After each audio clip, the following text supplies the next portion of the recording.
In this video, we're going to talk about how to get rich through investing. Hi, this is Fabi from The Next Big Rush, where we talk about growing your wealth through smart investing. If that's you, then hit the subscribe button down here below and the little bell right next to it so that you don't miss any of my videos, the best of which are yet to come. So today I want to briefly, and I should not use that word because I jinx it, briefly go to talk about basically how to get rich. And I know I'm not supposed to say those words in this order because it's a big taboo, right? If you've ever actually dared to say to anybody, like friends or family, yeah, I would like to be rich, then you know what I'm talking about. You get all these weird looks of, who do you think you are? Don't worry, you're safe here. That's what we all want. In this community, we talk about making money. Money is not everything, but we are about making money in this channel. So the first step to actually getting rich is knowing what in the world rich means to you. Now, I'm not talking about wealth as in health and peace of mind and yada, yada, yada. I'm talking actual dollar signs. How much is the amount you want to attain? Now, this can be measured in two ways. It can be cash flow or total amount. Today, I want to focus on total amount because it's easier with what we're going to do here, a little bit of mathematics, which I am sure you're going to love. So the other day, I told a colleague of mine that, yeah, I'm planning to retire with 18.5 million in the bank. And then she was like, what?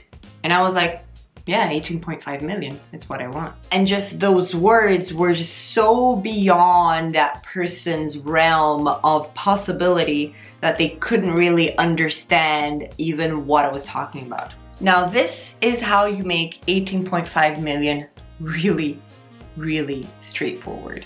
Step number one, figure out where you want to live, how much that's going to cost, and what kind of lifestyle you want. For me, in particular, I may have shared with one or two of you or 1,000 or 2,000 of you here in this channel, I have a dream of living in London, not London, Ontario. London, England, more precisely SW1, which is the most expensive central London area. Pretty much where the Queen and David Beckham live. Now, I am no queen, so I only want maybe a 2-bedroom apartment.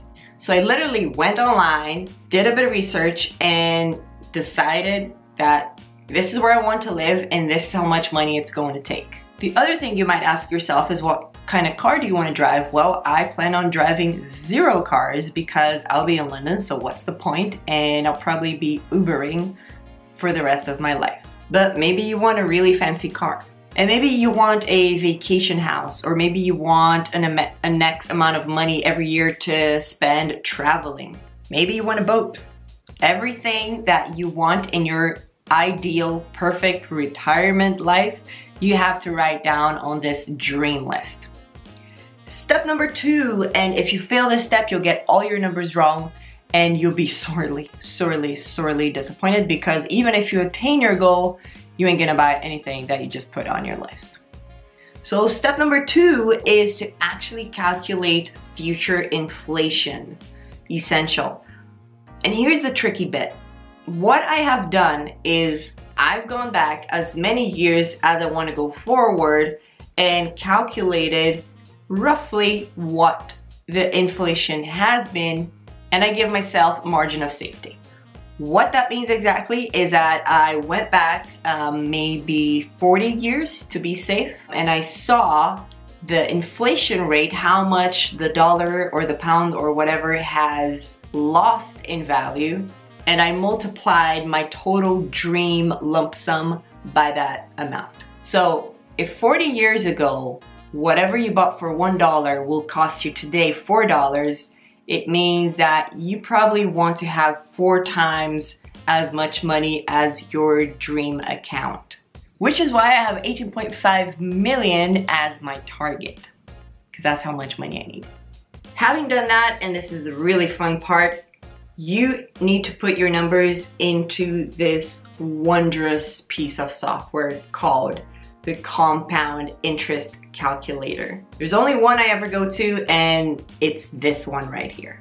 Now, this is where it gets really fun because you can move the numbers around so that it suits your number or what you have.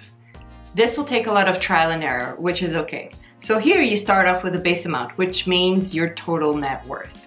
For your total net worth, you should count the equity you may have in your house, any real estate investment, any stock investments, 401ks if you're from the US, TFSAs, RSPs if you're from Canada, ISAs if you're from the UK. See, I know a lot of weird tax stuff from all over the world. I got a lot of tax to pay this year. Anyway, calculate all that minus your debt and put here as your base amount. For me, I'm going to put here my secret number, which shall remain secret for now.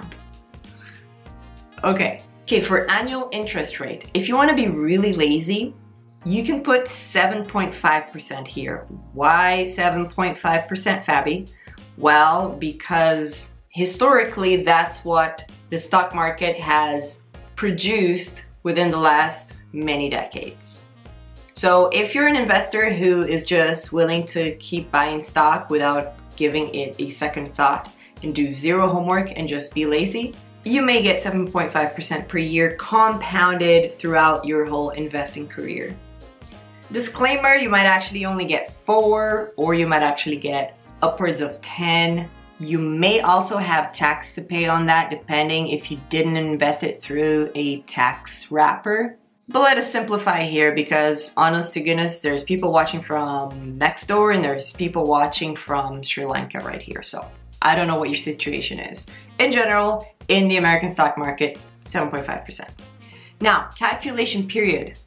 This is the single most important factor in the whole thing. For me, I started out with 37 years for my calculation. 2 of those years have already passed, so I'm gonna put down 35.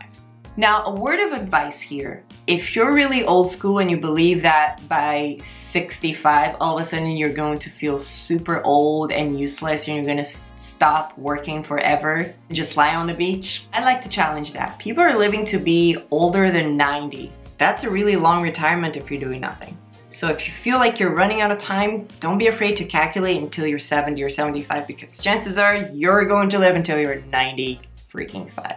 Then we come to regular monthly deposit. I'd like to challenge you to really push yourself out of your comfort zone here. If you're a millennial like me, maybe that's less avocado on toast, whatever that means. Or less Starbucks. Or you don't drop any of those things and you just live in a cheaper place that doesn't cost you half your salary. Maybe you get married and don't have to pay all of your bills. So anyway, I'm putting down my amount here. And I'm also going to check this box and select the I want to add 2% every year to my regular monthly deposits. That's because I expect to make at least 2% more every year than I did the previous year. And the compound interval should be yearly and you hit calculate.